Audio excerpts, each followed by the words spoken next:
My name is Nalini Solanki, and I've been working in the savings and investment sector for quite some time now. I'm going to talk about my experience and how I came into work within this sector.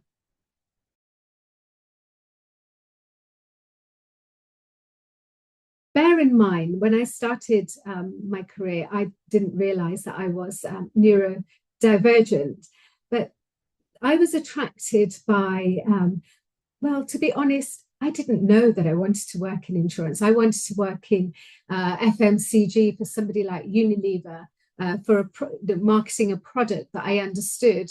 And to me, financial services seemed a little bit, oh, I'll try it. I'll try it. And I'm absolutely, I can say there's never been a dull moment. The idea of working in this sector kind of resonated with my subject study, which was economics. And it was a way to bring to life all the things that I've been learning about in the theory. So, analyzing trends and applying some of these insights, looking at what's happening in the market and the current economic realities and the political landscape. It's always shifted. You get to get into the real details to look at the risks and the opportunities each of those scenarios presents.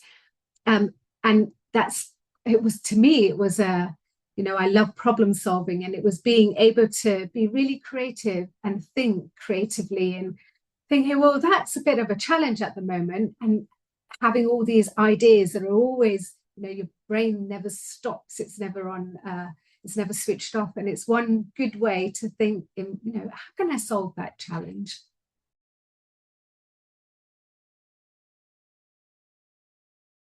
I've done a number of different roles in my career. I've had a number of different roles. And the great thing is, I came in looking at marketing and really focused on marketing, thinking that's the most creative. And it absolutely is an area where I, just thrived. No 2 days are the same. You're looking at how can you grow revenue for your firm? How do you get your product propositions out there? But also, it's value. It's doing something that has value. How do you engage a nation to get them to look at how they can provide for their financial well-being in the future? And how do you nurture your customers, and how do you keep them loyal? How do you get them to want to invest more with you and top that up?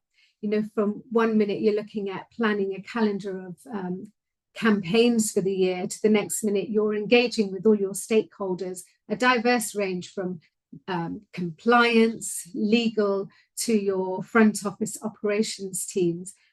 But I've been very fortunate that naturally always seeking my next high with ADHD. By moving throughout different organization, different divisions within one organization, you get a feel for, you feel like you've had lots of different roles, and you get a real feel for other areas that you perhaps may not have considered. I really found that I loved getting into the detail with risk and looking at our governance processes, and really ensuring that we were offering value for money to customers, for example. And it was that little detail. Had I not been in that role, I would have just thought, oh, that's too much wading through material, and I feel so removed from the end product, the end user.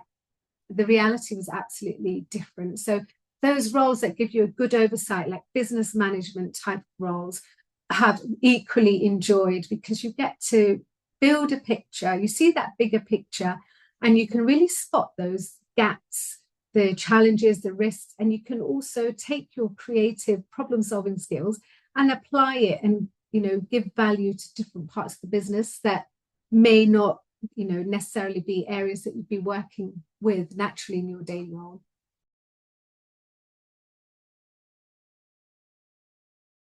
On a day-to-day basis, it's using skills that call for being creative.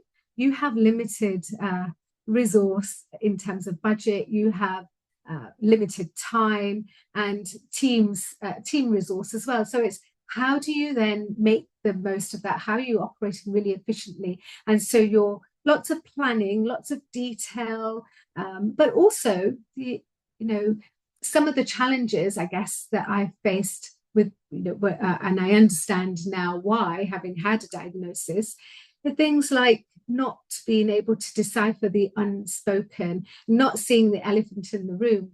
But all that means is that I've been really able to be bold and challenge things and really ask lots of questions and be really curious. And the why helps everyone address, why do we do these things? Why are we going for this? And in some instances, I've been able to demonstrate using data and insight to say, why is this our strategy? Why is this our long-term strategy?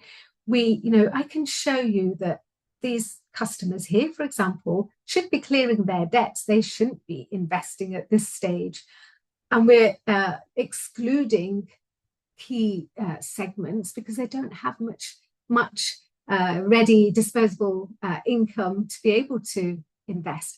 But they're really looking for knowledge, and they're when you look at the 5-year trajectory, they're going to be in some of those higher earning brackets that we absolutely want to attract. So this is where we need to be engaging with them, and this is what we might want to try doing differently. And it's being able to influence leadership decision making by having these ideas, but also using your attention to detail to give evidence. So they're the kind of skills on a day-to-day basis that I find that I'm using most often.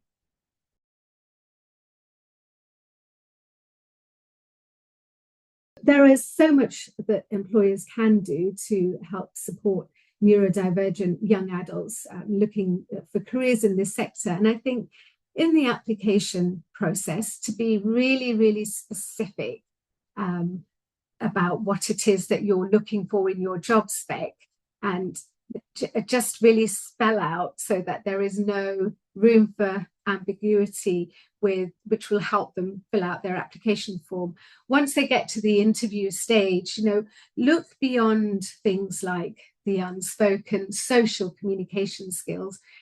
Sometimes it's difficult to think on your feet. And I know that, they're much coveted, I can't say it. These are highly demanded skills that employers really value. That doesn't mean to say that we can't perhaps think on the spot. It just means we're in an artificial situation. Those kind of things can just derail the rest of the interview, and your mind is still regurgitating, and you're just stuck on, I didn't do that right, and you cannot focus on the next part. So could you offer video interviews? Could you give them questions in advance, and they could record themselves by way of a video interview? Also, we are very good as an industry now asking the question, do you need any adjustments? Well, I don't know what adjustments I need. So it's really difficult to answer because often you don't know what's going to help you. So instead, why not check in, a bit more often throughout that process? And it's just a reassuring voice, and just say, just to let them know where they're at with that stage of the process, what to expect, and just say, I'm here if there's anything you think of or need to ask.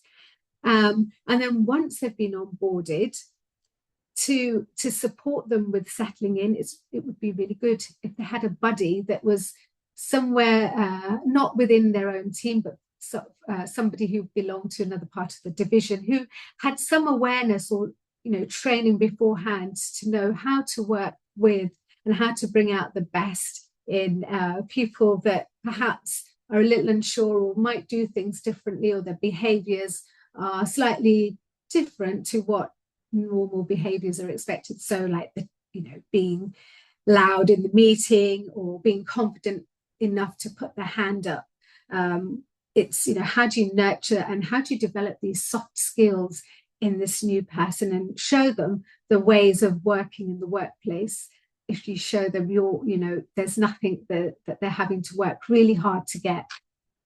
And I think having transparency for career progression is really important. So when we have our end of year performance appraisal processes, it's often the behaviors that are looked at as well as what it is that we've achieved. And with those behaviors, you really have to spell it out and say, this is behaviors, and these are the things that we would expect someone to be doing, to be seen to be doing, to be identified as ready for progression to the next stage.